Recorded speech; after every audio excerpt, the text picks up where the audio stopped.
ഹരി ഓം. വിഷ്ണു സഹസ്രനാമ സ്തോത്രം, ശ്ലോകം 61.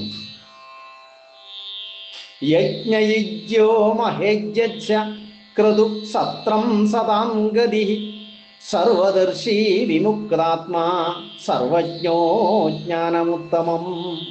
ഹരി ഓം. ഹരി ഓം.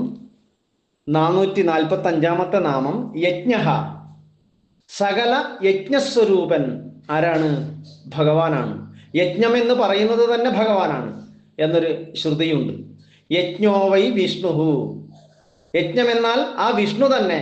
അങ്ങനെ യജ്ഞസ്വരൂപൻ തന്നെയായിരിക്കുന്ന ഭഗവാൻ എന്ന അർത്ഥത്തിൽ യജ്ഞ. 446 നാമം ഇജ്യഹ. ഇജ്യഹ എന്നാൽ യജിക്കപ്പെടുന്നത്, യാഗങ്ങളിലൂടെ ആരാധിക്കപ്പെടുന്നവൻ ഇജ്യഹ. നേരത്തെ പറഞ്ഞു ആ യജ്ഞം എന്നത് ഭഗവാൻ തന്നെയാണ്, അതൊരു കർമ്മമാണ്. യജ്ഞം എന്നത് കർമ്മം, ആ കർമ്മത്തിലൂടെ ആരാധിക്കപ്പെടുന്നവൻ ഇജ്യഹ, അതും ഭഗവാൻ തന്നെയാണ്. മാത്രമല്ല, ഏതൊരാളും പുണ്യങ്ങളായ യജ്ഞങ്ങളെ കൊണ്ട് ഒരുപക്ഷെ യജിക്കുന്ന ദേവൻ മറ്റ് ആരെങ്കിലും ഒക്കെ ആയിരിക്കാം, ഒരുപക്ഷെ പിതൃക്കളെ ആയിരിക്കാം. എങ്ങനെയായാലും യജ്ഞങ്ങളെ കൊണ്ട് ദേവതാദികളെയും പിതൃക്കളെയും ആര് യജിക്കുന്നുവോ യഥാർത്ഥത്തിൽ അവർ യജിക്കുന്നത് വിഷ്ണുവിനെ തന്നെയാണ്. കാരണം ഭഗവാൻ വിഷ്ണു എന്നത് ദേവതമാരുടെയും പിതൃക്കളുടെയും എന്നുള്ള സകലത്തിൻ്റെയും ആത്മാവാകുന്നു. അതിനാൽ ഭഗവാൻ ആ യജ്ഞത്തിൽ ആരാധിക്കപ്പെടുന്നവനാണ് ഇജ്ജഹ. 447 നാമം മഹേജ്ജഹ. മഹാ ഇജ്ജഹ. സാധാരണഗതിയിൽ ഒരു യാഗം ചെയ്യുന്നത് നമ്മുടെ ഭൗതികമായ ആഗ്രഹങ്ങൾക്ക് വേണ്ടിയാണ്. വളരെ പരിചിതമായ യാഗമാണ് പുത്രകാമ ഇഷ്ടി, പുത്രകാമേഷ്ടി. അപ്പോൾ അത് പുത്രന്മാർ ജനിക്കണമെന്ന ആഗ്രഹത്താലാണ്.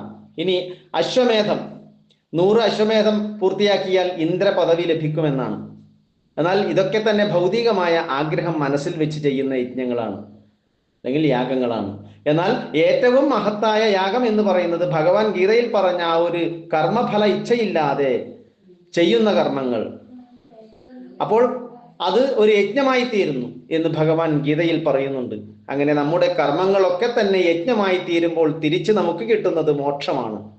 അങ്ങനെ തൻ്റെ ഭക്തന്മാർ അവരുടെ എല്ലാ കർമ്മങ്ങളെയും തനിക്ക് യജ്ഞരൂപേണ സമർപ്പിക്കുമ്പോൾ അവർക്ക് തിരിച്ച് മോക്ഷത്തെ കൊടുക്കുന്ന ആ ഭഗവാൻ അങ്ങനെ പ്രകർഷേണ യജിക്കപ്പെടുന്ന സർവ്വദേവതകൾക്കും ഉപരിയായിട്ടുള്ളവൻ എന്ന അർത്ഥത്തിൽ മഹേജ്യഹ. 448 നാമം ക്രതുഹു. പശുക്കളെ ബന്ധിക്കാൻ ഒരു യൂപം, ഒരു സ്തംഭം ഉണ്ടാകുമെന്ന് പറഞ്ഞു. അങ്ങനെ ഉണ്ടാകുന്ന ആ സ്തംഭത്തോടു കൂടിയ യാഗത്തെയാണ് ക്രതുഹു എന്ന് പറയുന്നത്. അങ്ങനെ ആ സ്തംഭത്തിന്റെ രൂപമുള്ളവൻ എന്ന അർത്ഥത്തിൽ ഭഗവാൻ ക്രതുഹു. മുമ്പൊരു നാമം പറഞ്ഞു ധർമ്മയൂപഹ. യൂപം എന്നാൽ ഇതുപോലെ ഈ യാഗത്തിന് പശുക്കളെ ബന്ധിക്കുന്ന സ്തംഭം. ആ സ്തംഭം ഭഗവാനാണെങ്കിൽ ആ സ്തംഭത്തോട് ബന്ധിക്കാൻ നമ്മൾ ധാർമ്മിക പ്രവർത്തികൾ ചെയ്യണം എന്ന് പറഞ്ഞു. അങ്ങനെ ആ സ്തംഭമുള്ള യാഗവും നേരത്തെ പറഞ്ഞു യജ്ഞം എന്നാൽ ഭഗവാൻ തന്നെയാണ്. ഇത് മറ്റൊരു തരത്തിലാണ് യജ്ഞത്തെ പറയുന്നത്. ആ സ്തംഭം ഉണ്ടാകുമ്പോൾ യൂപസഹിതമായ യജ്ഞം, ക്രതു, ആ ക്രതുവായിട്ടിരിക്കുന്ന യജ്ഞസ്വരൂപൻ രണ്ടും ഒന്നു തന്നെയാണ്. പക്ഷെ ഇവിടെ യൂപസഹിതമായ യജ്ഞമെന്ന് മാത്രമേ വ്യത്യാസമുള്ളൂ. അത് ഭഗവാനാണെന്നതിനാൽ ക്രതുഹു. 449 നാമം സത്രം. തന്നെ ഭജിക്കുന്ന സജ്ജനങ്ങളെ ത്രാണനം ചെയ്യുന്നവൻ, രക്ഷിക്കുന്നവൻ. തൻ്റെ ഇഷ്ടഭക്തന്മാർക്ക് എന്ത് പ്രതിസന്ധി വന്നാലും ഏതെങ്കിലും രീതിയിൽ ഭഗവാൻ അവരുടെ സഹായത്തിനെത്തിയിരിക്കും. ഇതെല്ലാ ഭക്തന്മാർക്കും അനുഭവമുള്ള കാര്യമാണ്. അങ്ങനെ തൻ്റെ ഭക്തന്മാരെ ഒരിക്കലും കൂടുതലായിട്ട്, അതായത് അവർക്ക് സഹിക്കാൻ സാധിക്കാത്തതൊന്നും ഭഗവാൻ കൊടുക്കുകയില്ല. താൽക്കാലികമായിട്ട് അതൊക്കെ അവരുടെ പൂർവ്വജന്മ കർമ്മഫലമായിട്ട് എന്തെങ്കിലുമൊക്കെ പ്രതിസന്ധികൾ ഉണ്ടാകാതിരിക്കില്ല. പക്ഷേ അതൊന്നും അധികമാകാൻ ആര് വിടില്ല, സമ്മതിക്കില്ല, ഭഗവാൻ സമ്മതിക്കില്ല. അതിനു മുമ്പ് അതിനൊരു പരിഹാരത്തെ ഉണ്ടാക്കി കൊടുത്ത് അവരെ രക്ഷിക്കുന്നു എന്നതിനാൽ സത്രം. 450 നാമം സദാംഗതി.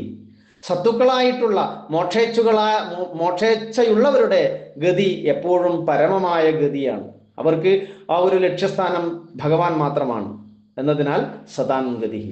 451 നാമം സർവദർശി. സർവത്ര ദർശനമുള്ളവൻ.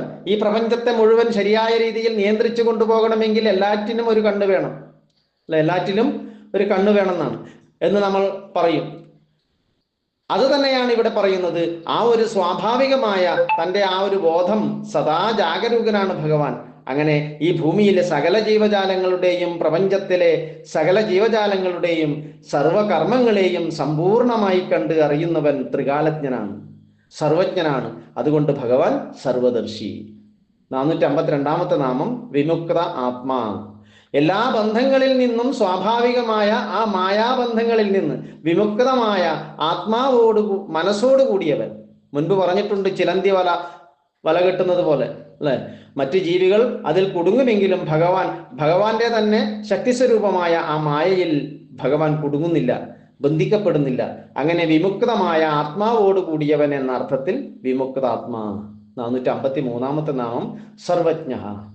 ജ്ഞ എന്നാൽ എല്ലാം അറിയുന്നവൻ, എല്ലാം അറിയുന്നവനാണ് ഭഗവാൻ. അങ്ങനെ അറിയുന്ന ഒരാൾക്ക് മാത്രമേ അത്ര കൃത്യമായിട്ട് ഈ പ്രപഞ്ചത്തെ ഇങ്ങനെ മുന്നോട്ട് നയിക്കാൻ സാധിക്കുകയുള്ളൂ. നേരത്തെ പറഞ്ഞതുപോലെ സർവദർശിയാണ്, എല്ലായിടത്തും ഒരു ശ്രദ്ധ കൊണ്ടുപോകണം, ഒപ്പം എല്ലാത്തിനെക്കുറിച്ചും അറിയുകയും വേണം. അതാണ് സർവജ്ഞ. 454 നാമം ജ്ഞാനമുത്തമ. ഉത്തമമായ ജ്ഞാനം, ഇതും ഭഗവാൻ ഗീതയിൽ പറയുന്നുണ്ട്. ഏതൊന്നിനെ അറിഞ്ഞാൽ ഇനി ഒന്നും അറിയാൻ ബാക്കിയില്ലയോ, അങ്ങനെയുള്ള ആ ജ്ഞാനത്തെ ഞാൻ നിനക്ക് പറഞ്ഞു തരാം അർജുന എന്ന് ഭഗവാൻ പറഞ്ഞുകൊണ്ടാണ് ആത്മവിദ്യ ഉപദേശിക്കുന്നത്.